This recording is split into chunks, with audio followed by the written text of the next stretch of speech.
Hey class, today we're moving on to a new topic called civil disobedience. To begin, let's read this quote by Thomas Jefferson together. If a law is unjust, a man is not only right to disobey it, he is obligated to do so. Let's break down some of the words in this quote.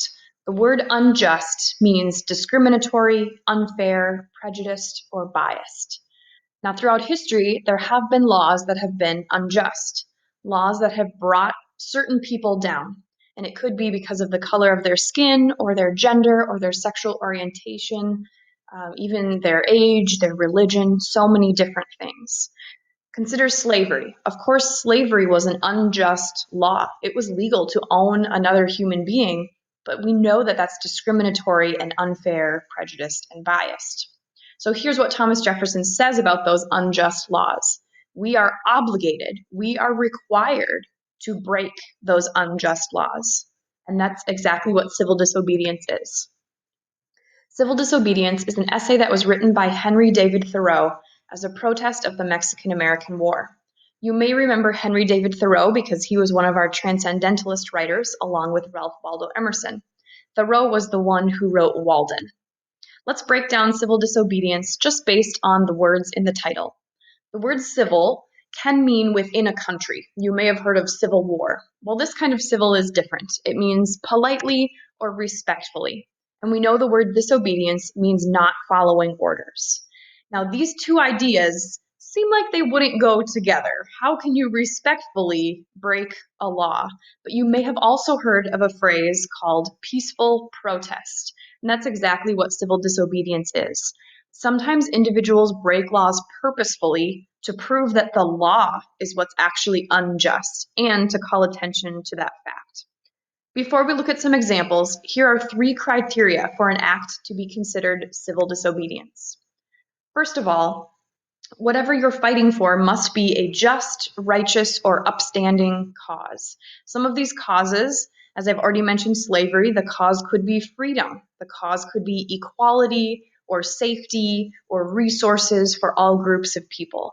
Those would be just and righteous causes. You can generally tell a just cause because it affects more than just one person. If it's only something that affects you, that might just be a personal issue and not really a just cause worth fighting for. The second part of civil disobedience is that no physical or verbal harm can come to people or property. This is the civil part of civil disobedience. This means people who are enacting civil disobedience aren't doing things like damaging property, breaking windows, breaking down doors, swearing or threatening people in power. None of that, of course, would be considered polite or respectful. So it does need to be a peaceful protest, not a harmful protest. The final part of civil disobedience means that those who enact civil disobedience will accept consequences for their actions. Again, the purpose of civil disobedience is to purposefully break laws to prove that they are unjust. So these people perhaps are accepting consequences, whether it be a fine or going to jail, purposefully. They know that they are breaking the law, and they are showing everyone, I'm breaking the law for a reason. I'm breaking the law to draw attention to this unjust law. Let's backtrack just a little bit to consider those just causes one more time. Here's an example for you. Consider our classroom. Well, in an English classroom, I often make you read.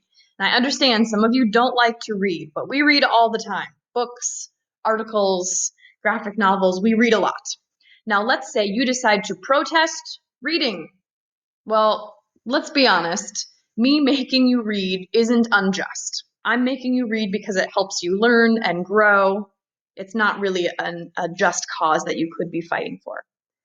Now think about this scenario. What if I, as a teacher, only help certain students in my classroom, certain genders, certain races?